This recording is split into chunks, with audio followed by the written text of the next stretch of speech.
own, but then they kind of lost some of her, whereas Donna kept it up and was like, hey, spaceman, don't do that. And it was just like, always, Donna was always, Always spaceman. and like, ego equal to the Doctor. Yeah. She wasn't going to take any of it. And I'll be indulgent in take 3. And there is a Peter Davison one-shot that was scheduled to be a continuing companion, The Highwayman from Visitation.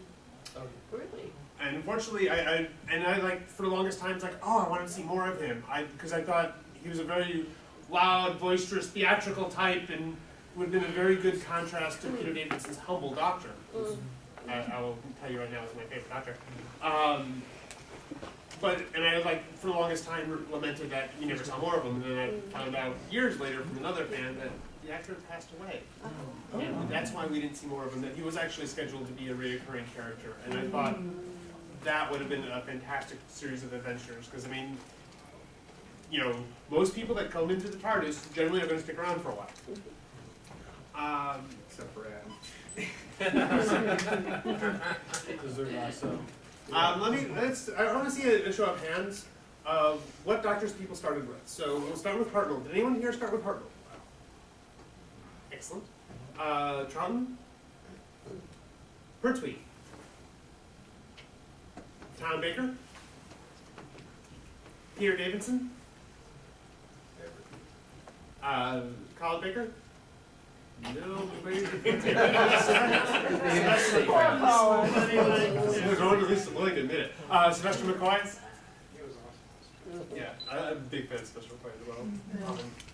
It was real sweet to meet at last year's Gallagher as well. Yeah. He's awesome. He's Technically, you can't say he started with the 8th Doctor because he still would have started with the 7th Doctor, I think. But that's a semantic argument. That's true. It's a semantic argument for Unless you're later. flipping through channels and you happen to start it halfway through You the missed movie. it, yeah. anyone remaining a Doctor Who fan was starting with McGann. Wow. And you have a whole bunch of audio adventures to enjoy. Yes, very good. So good. Well, that's a different debate, whether or not the audio adventures are canon. I consider his because I agree. we don't have too many of them, so I'm gonna go with that. And, Alright, Eccleston? Wow. Tennant? Smith? Wow. Again, of course, brilliant. You're from England and you started with Smith? Okay, over there for the longest time, it was basically like being a Star Trek fan here. Yeah. You know, it was like, oh, it's crap. You know, I'm gonna go watch It's soccer. And then you also had the problem Football, with the fact that it was actually off the Whatever. air for the most of the time. Where over here on PBS it was like daily in your face. But they did have BBC Gold Channel, which showed the whole. But that was a Single satellite single channel, never wasn't stopped. something that you Can't had stop to single. BBC One. My son started with Tennant. Alright, so, I mean, and again, that shows you there's a great, the Doctor Who, the diversity we talk about, the show is constantly evolving as it's adapting to, new film techniques, new social mores, better treatment of women.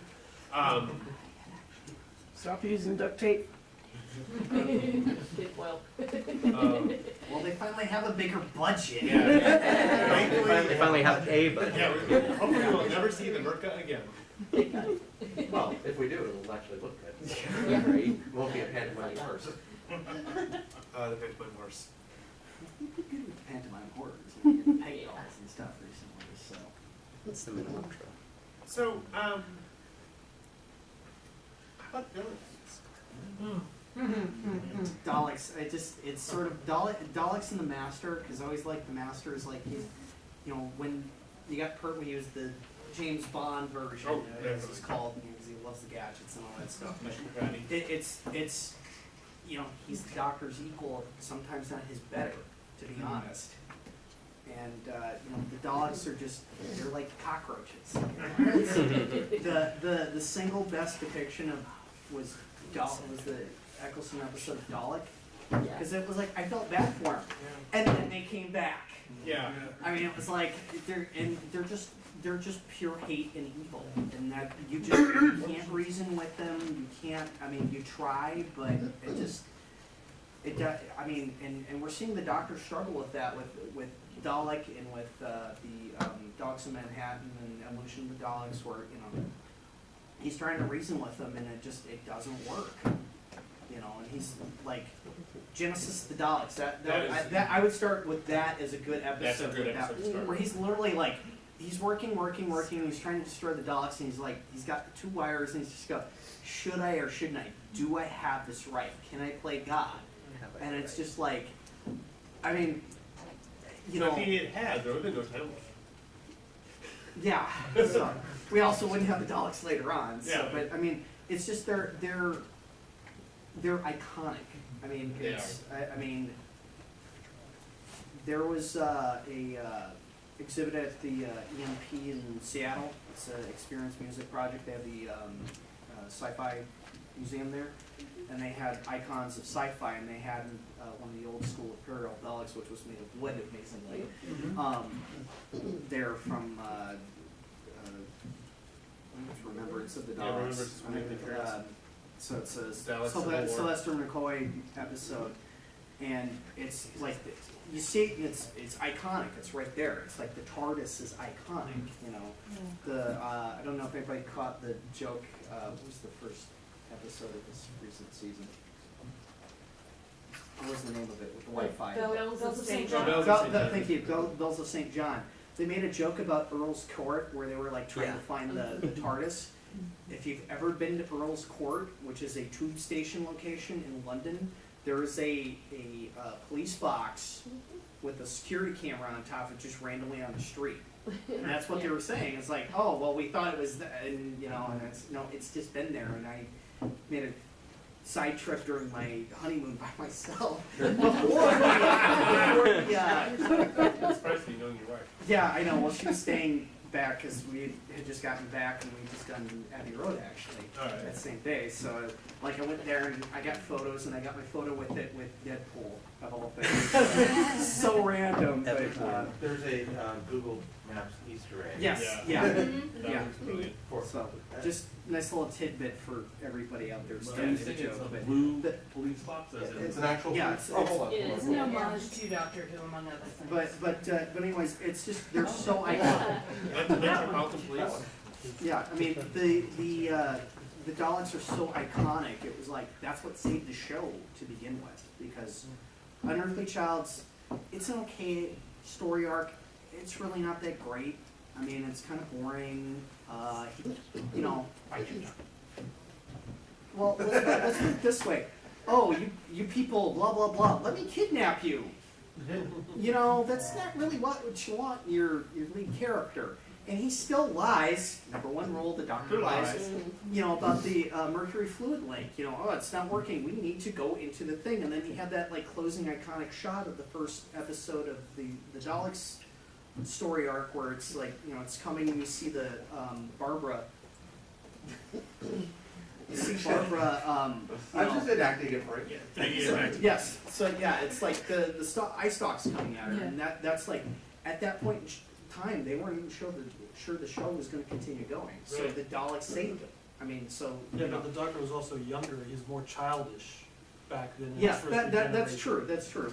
But anyway, that's what saved the show, and it's like every hero needs a great villain that defines them. Lex Luthor, Superman, Batman, Joker, Spider-Man, Dr. Octopus, or Green Goblin, I mean, there's, He's got a deer. there's, it's like there's this, it's a yin and yang thing, so it's like, it's the Daleks, so. Yeah. I throw it to you for I've always been a Cyberman fan. And like when I went back and it's like, wow, there were only 9 classic episodes of Cybermen. Like, yet it's so, yeah, there's only 9. I know, you think, the Cybermen are like just shy of Dalek in icon. Yeah. And they're up, they're not Dalek power, but they're up there. And yet there's only 9 of them. But you get like, the classic image of the Cybermen coming down from Invasion and you get that St. James? St. Paul's. St. Paul's Cathedral, thank you. I mean, that is about as iconic as Daleks crossing the bridge. And, you know, like, the Daleks are a pure machine of hate, where the Cybermen once for people. You know, this is just a forced step of evolution, which I find even kind of scarier. Yeah. Well, it's also, This could be you inside it. yeah, and it's, well, you know, robotics were really starting to become more common at the time, you know, and also, you know, body replacement parts were still relatively new at the time Yeah. and such, so it's like, You know, now we're actually, stepping towards. So we got Daleks, Cybermen, and Well, I have to agree with you, though I'm wearing a Dalek t-shirt, I have to agree with you, Cybermen are my favorite. And what really got me started on Cybermen was Tomb of the Cybermen. That is one of the greatest storylines, and I don't know, it's, for me, I grew up watching classic Doctor Who, so I watch many of the classics, and I find them far more superior in regards to script and ideas, more so than I do, you know, the newer episodes. And watching the Cybermen and just and see them progress through the years, you know, their own evolution. Nightmares. Through time. Nightmares overs. Yeah. Great evolution. And then I had to go, well, with one not too many people know about, unless you've watched, you know, Tom Baker's The Zygons, which, Yeah. and they're appearing in the 50th episode, or 50th anniversary, which I'm excited about because, like I said, it was the first. Yeah, Terry Zygons was one of the first I've ever seen. See them back, you know.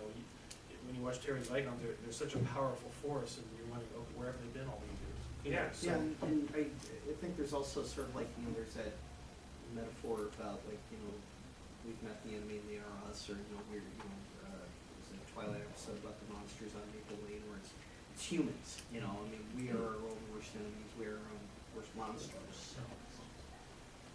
So, I mean, yeah, and the Zygons were, for one story arc, very iconic as well. I mean, they're one of Tom Baker's originals, you know, it's one of his big baddies. And of course, we also have to give a shout out to the Master, because he's, you know, the old school. Delgado, the greatest. Yeah. I'm sorry. He Well, was it's just like, the greatest the master. Master has had different aspects, you know. First he was Professor Moriarty, then he was Snidely Whiplash, and then he was the creature. Well, when he was in his last review, Yeah, the the- last body. Yeah, You know, Deadly he's like- Assassin? No, Yeah, Deadly Deadly Assassin. Yeah. And then he became the Joker. Actually, you know, the Deadly Assassin was before. Then he became the Joker, and then he became like, you know, evil Thor or whatever. Well, you know, Yeah. and electric flying power. Well, alien physiology, hand waving. Yeah, I guess if the Doctor can go from Yoda and back. There you go. Homunculi. So yeah, some of the classics had some stronger story ideas.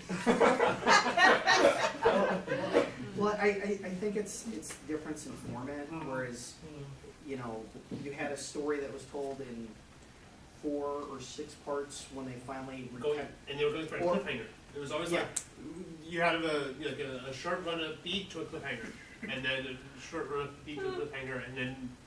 Well, and there were some longer ones like War Games, War was Games. like and Daleks as well, was like 8, 12 episodes. I mean, that's a marathon right there. Well, the originals, first 3 seasons, it was like, there weren't separate stories, because it all Yeah. kind of continued on. It was Yeah. just a continuing adventure, every episode had a new title, every half hour had a new title. Yeah, but I mean, but as far as when they're released, it's Yeah. the Daleks. It's an unearthly child. It's not like an unearthly child and the Clan of the Bear Cave and we escaped from the Bear That's how Cave. we've packaged it now, but yeah. Yeah, No, but I'm just saying from the way that the viewers would have seen it. And I guess I'm a voice of dissent there, because I watched all the channel, it was channel 54 for us when I was watching it. And yeah, it was a big deal to watch them on channel 54. At midnight. But I have to say, the new series, but the reboot, as far as I'm concerned, is head and shoulders above the original, even in terms of the story quality. I mean, I enjoyed The Doctor, but, I'm probably, you can all hit me with sticks, but. Well, I look at agree. it this way. We're not judgmental here. We're not judgmental. Yeah. I think there's sort of the old format lends itself well to very long form storytelling where you can kind of actually develop the characters within a story, as well as, you know, really kind of tell very long, intricate plots, where now you can only get that with a two-parter, which is, or even a three-parter with like the Sound of Drums, Utopia. See, I would that. disagree, because I think like the whole pond arc with Pond, and by the way, my favorite Well, companion you is can't the Pond help Rory. having like, you know, when they introduce a weak character, if that's what you think, you know, I mean. I it's like, just- I believe I thought Rory was the best character Oh, we yeah. ever had with. I mean, you know, Rory makes but it worse. they, you know, I think the newer format lends itself more to more cohesive storytelling, because a lot of the ones that people just kind of groan at is like, it's too long, it's too. Yeah, more needs to be cut down. You know, there's a video series of this guy in Puerto Rico that I saw where he's like kind of like doing like, it was a 2-part YouTube series where he was, it was called El Doctoro Misterio or something like that. So, and he was talking about like, you know, which doctors he liked, and he, like, when he got to the 5th Doctor, he didn't like it because he called it too many people in TARDIS. And it's just, you know, you gotta focus on this one, and you gotta focus on that one, and, you know, it's like, but I think the shorter one lends itself more to like a lot more cohesive storytelling, where if it, you know, the problem is that the longer ones that people just don't like in the classic ones, it just, okay, we gotta keep going, rather than doing, there were only a handful of 2-parters. One of them was a set completely inside the TARDIS, and it was the 2nd Doctor, and it was like the TARDIS is warning them that the TARDIS is gonna blow up, you know, because the collector bill hadn't been yet, I guess. And that was done purely for budgetary reasons. Yeah, and you know, so whereas now it's like, you know, if I have a story in it, I can't stretch it out for 90 minutes. I can tell it in 45 or 50 or whatever. Whereas back then it's like we need to do 4 episodes, and you gotta be able to do it. You also and coming that's at hard. the people that were doing TV at the time, doing the show, are the people that had just grown up with cliffhangers. That you would get, you know, your classic Pulp Fiction cliffhangers from, you know, the half generation before that. So that's, you know, what they're doing is they're making these shows kind of like the old serials, because they were doing serials. And that's great in the 60s, when once you get to the 80s, that's really hard. Yeah. You know, and just even back then, it's like there are plenty of serial cliffhangers that are really terrible because, you know, okay, we gotta literally have him hanging off a cliff. Didn't we just do the, like, yeah, just go with it. You know? Why is he hanging, like, especially McCoy, hanging from in the ice things? Like, why did he's going for a little cliffhanger, but why?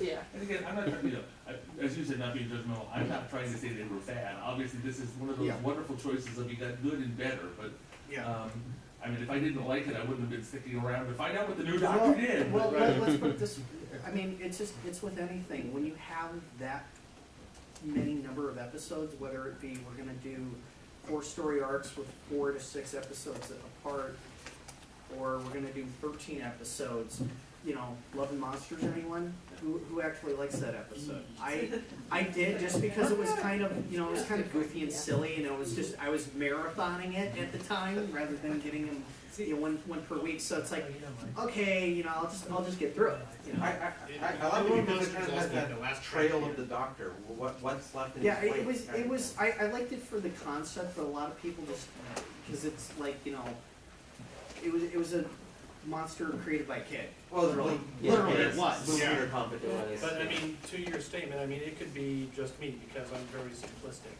So when things start getting a little complex, I'm like, okay, whatever, you know, like Moffat stuff. So I like, you know, the older classics, in my opinion. Not all, but, you know, the majority.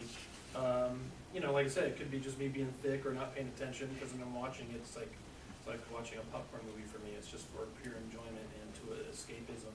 And just kind of traveling with the Doctor, right? Like I was watching Tennant's last episode last night, and Timmy Dalton makes a comment that I had never caught before, that he had the 2 women with their eyes closed like this, and he called them weeping angels. And I'm like, wait a minute. And it got me